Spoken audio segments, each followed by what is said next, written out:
মটক ছাত্ৰ সন্থাৰ উদ্যোগত অনুষ্ঠিত বিহু নাচ কৰ্মশালাৰ সামৰণি অনুষ্ঠান অনুষ্ঠিত।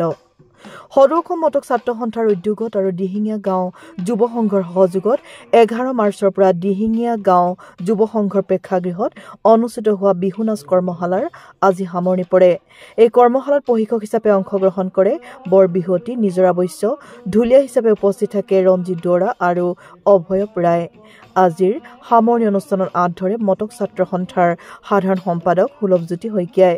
মটক ছাত্ৰ সন্থাৰ কেন্দ্ৰীয় সভাপতি সঞ্জয় হাজৰিকাৰ সভাপতিত্বত অনুষ্ঠিত হোৱা আজিৰ সামৰণি অনুষ্ঠানত শিক্ষক অমৃত ৰাজখোৱা, লেখক ৰূপম কাকতি, সাংবাদিক বিপ্লৱ চেতিয়া, মটক ছাত্ৰ সন্থাৰ বিত্ত সম্পাদক মানস শইকীয়া, কাৰ্যনিৰ্বাহক দীপক বৰা বিশিষ্ট অতিথি হিচাপে উপস্থিত থাকে।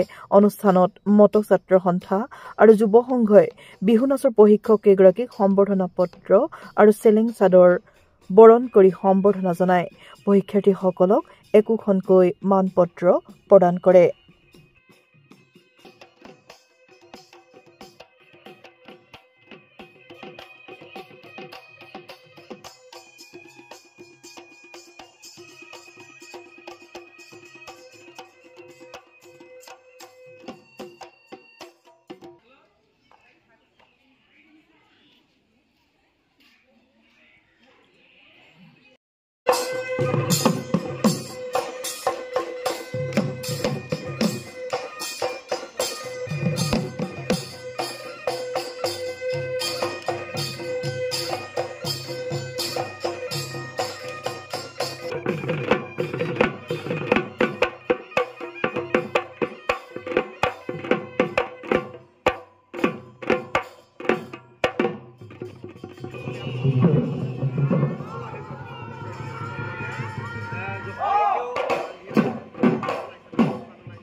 আজি অন্তিমটো দিন কি ক'ব?